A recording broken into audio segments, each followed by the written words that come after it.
السلام علیکم رحمۃ اللہ وبرکاتہ۔ نور الانبیاء صلی اللہ علیہ وآلہ وسلم نے فرمایا، طاقتور وہ نہیں جو لوگوں کو کشتی میں پچھاڑ دے، حقیقی طاقتور وہ ہے جو غصے کے وقت اپنے آپ پر قابو پا لے۔ جس گھر میں اللہ کا ذکر کیا جائے اور جس گھر میں اللہ کا ذکر نہ کیا جائے، ان کی مثال زندہ اور مردہ کی سی ہے۔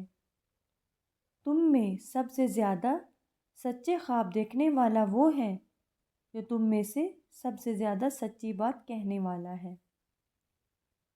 پاک دامن عورت پر الزام لگانا 100 برسوں کی عبادت کو ضائع کر دیتا ہے۔ مسلمان مرد کے پاس اسلام کے بعد سب سے قیمتی چیز اس کی بیوی ہے۔ جو تم سے تعلق توڑے اس سے جوڑو، جو تمہیں محروم کرے اسے عطا کرو، جو تم پر ظلم کرے اسے معاف کرو۔ تم لوگ اپنے بارے میں سوائے خیر اور بہتر بات کے کچھ نہ کہو، یعنی اپنے آپ کو نہ بد دعا دو اور نہ ہی اپنی قسمت کو کوسو، اسی لیے کہ فرشتے اس بات پر آمین کہتے ہیں جو تم کہتے ہو۔ جو آدمی دنیا میں دو رخی سے کام لیتا ہے، قیامت کے دن اس کے منہ میں آگ کی 2 زبانیں ہوں گی۔ اللہ تعالیٰ کو سب سے زیادہ ناپسندیدہ وہ شخص ہے جو سخت جھگڑالو ہو۔ تم میں سے پوری عقل والا وہ ہے جو اللہ سے سخت خوف والا ہے۔ اذان اور اقامت کے درمیان دعائیں رد نہیں ہوتی، لہٰذا دعا مانگا کرو۔ اللہ تعالیٰ کو سب سے بڑھ کر محبوب بندے وہ ہیں جو لوگوں کے کام آنے والے ہیں۔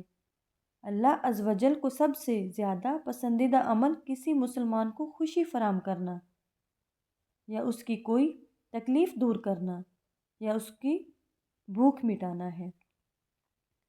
اللہ تعالیٰ تمہاری شکلوں اور تمہارے اموال کو نہیں دیکھتا، بلکہ تمہارے دلوں میں اور اعمال دیکھتا ہے۔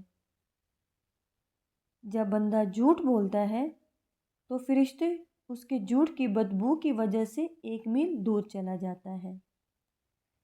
مہمان اپنا رزق لے کر آتا ہے اور صاحب خانہ کے گناہ لے کر جاتا ہے۔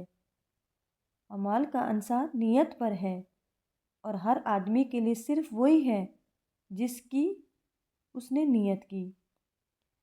بیوی بچوں پر خرچ کرنا بھی باعث ثواب ہے۔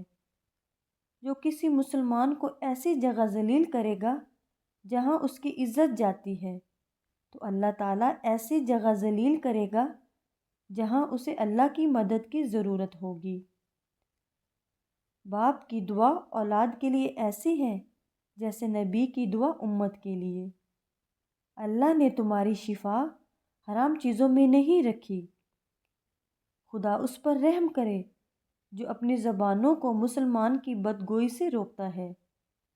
میری شفاعت نہ طعنہ کرنے والوں کے لیے نہ طعنہ کرنے والیوں کے واسطے۔ عفو درگزر کرنے سے بندے کی عزت میں اضافہ ہوتا ہے۔ جہنمی لوگ خود پسند، خود پرست، متکبر، حریص اور بخیل ہوتے ہیں۔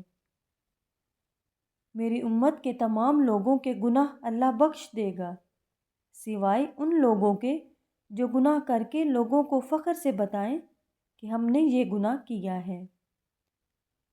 نرمی جس چیز میں بھی ہوگی اس کو بلند کر دے گی اور جس چیز سے کھینچ لے گی اسے پست کر دے گی۔ جو شخص اللہ پر اور قیامت کے دن پر ایمان رکھتا ہے اسے چاہیے کہ اچھی بات کہے یا خاموش رہے۔ لوگوں میں بدترین شخص وہ ہے کہ جسے اس کی بد کلامی کے ڈر سے لوگ چھوڑ دیں۔ آدمی اپنے اچھے اخلاق کی وجہ سے ان لوگوں کو مرتبہ پا لیتا ہے جو راتوں کو عبادت کرتے ہیں، دن کو روزے رکھتے ہیں۔ جو بھی مسلمان اپنے بھائی کی پس پشت اس کے لیے دعا مانگتا ہے تو فرشتہ کہتا ہے کہ تیرے لیے بھی اسی کی طرح ہو۔ مومن نہ طعنہ زنی کرنے والا ہوتا ہے، نہ نصیحت بھیجنے والا، نہ بیہودہ بکنے والا، نہ بے حیائی کی گفتگو کرنے والا۔ سب سے بڑی زیادتی کسی مسلمان کو بے عزت کرنا ہے۔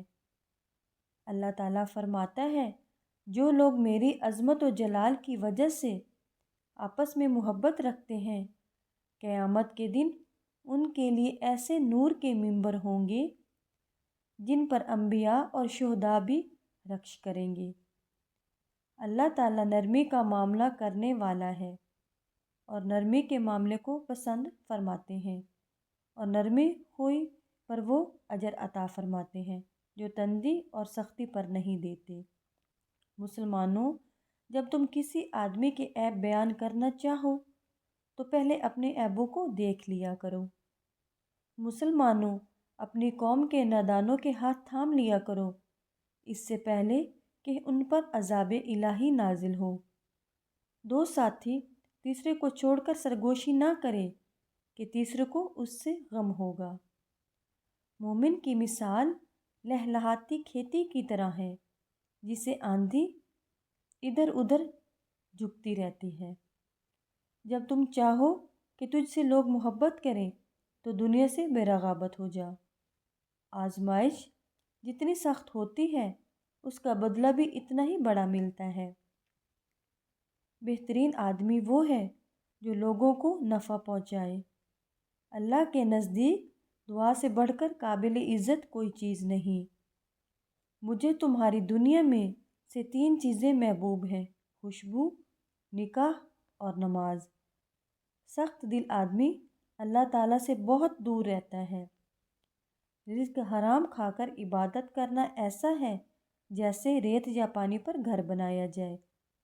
حرام کھانے والوں کی عبادت قبول نہیں ہوتی۔ بیٹیوں کو برا مت سمجھو، بے شک وہ محبت کرنے والیاں ہیں۔ سچ بولنے کی عادت بناؤ، کیونکہ سچائی نیکی کی راہ دکھاتی ہے اور نیکی جنت میں لے جاتی ہے۔ جس کو یہ 3 چیزیں مل جائیں، خدا اسے اپنی حفاظت میں لے لیتا ہے اور اسے جنت میں داخل فرمائے گا۔ کمزور پر نرمی، والدین پر شفقت، خادموں کے ساتھ بہترین سلوک۔ روز قیامت اللہ تعالیٰ کے ہاں بدترین بندہ وہ ہوگا جو اپنی بیوی کے ساتھ رازدانہ تنہائی اختیار کرے، ازدواجی طلاق قائم کرے اور پھر اسے باہر بیان کرتا پھرے۔ السلام علیکم رحمۃ اللہ وبرکاتہ۔